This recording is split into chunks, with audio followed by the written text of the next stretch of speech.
Mr. Speaker, this crisis has punctured once again the mistaken idea that domestic and foreign policy concerns are separate, that action in one area is at the expense of the other.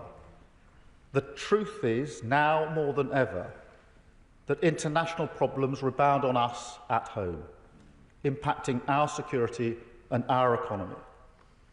Our national security strategy is clear. In this era of radical uncertainty, faced with growing conflicts, state threats, illegal migration, organised crime and terrorism, the only way to respond to these issues is by being strong both at home and on the world stage, by pursuing a foreign policy that answers directly to the concerns of working people. And that is the approach I took to NATO and to the G7. Mr. Speaker, NATO is the most successful military alliance the world has ever known, the cornerstone of our defence for over 75 years. But our duty is not merely to reflect on that success. We must equip the alliance for the future. I've long argued that this is the moment for Europe to make a fundamental shift in posture. That's what the UK has done, delivering the biggest sustained increase in defence spending since the Cold War, and setting out a landmark shift in our defence and deterrence in the Strategic Defence Review. Yesterday, NATO allies stepped up as well to meet this moment and create an alliance which is stronger, fairer and more lethal than ever.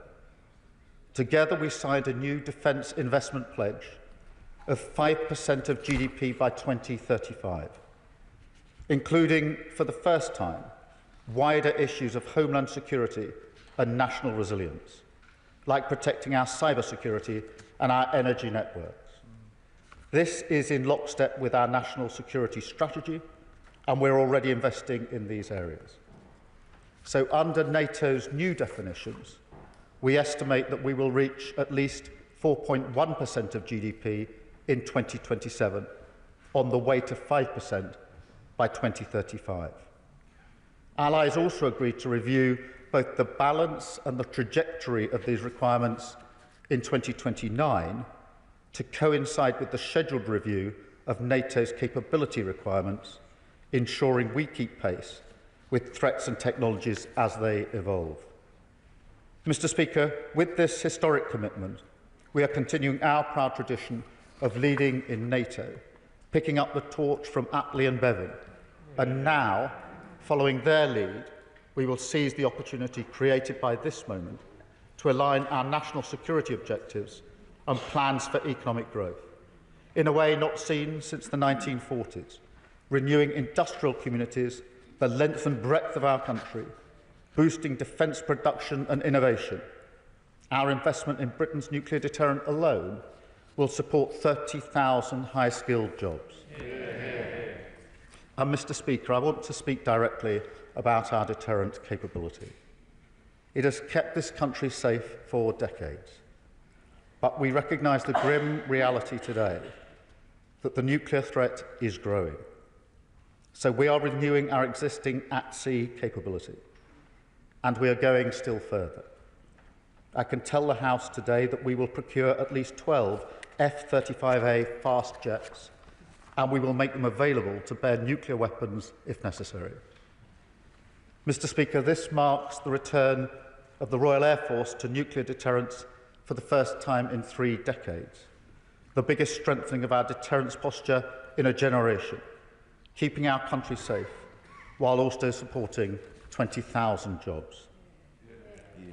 The NATO summit sent a message of intent that will be heard around the world. But, Mr. Speaker, this must be joined by renewed support for Ukraine. Because if we let Putin succeed there, the deterrent effect on NATO's new plans would be fatally compromised. So I told President Zelensky at Downing Street on Monday that we will harden our resolve. We struck an agreement together to share battlefield technology, accelerating our support for Ukraine's defence, while boosting British security and British jobs. We committed to providing hundreds more air defence missiles, paid for not by the British taxpayer, but with money from Russia's frozen assets. And together with Europe, Canada and our Indo-Pacific partners, we announced that we will deliver €40 billion of military aid to Ukraine this year, matching last year's pledge in full. There is a path to a just and lasting peace, but it will only come through flipping the pressure onto Putin. His position is weaker than he claims. So I urged all our partners, including the US, to step up the pressure now with more sanctions and more military support to bring Russia to the table to agree an unconditional ceasefire leading to serious negotiations. Let me turn to the G7 summit, where again my priority was to deliver in the national interest. And again I can report some significant progress. Leaders agreed to take decisive action on illegal migration, following the UK's lead in using hard-headed measures like sanctions. We marked an export contract with Canada worth over £500 million, creating jobs here at home. We secured Canada's agreement to ratify Britain's entry to the CPTPP, a trading bloc worth $12 trillion. And we secured President Trump's signature to fully implement our trade deal, which will slash tariffs on British goods.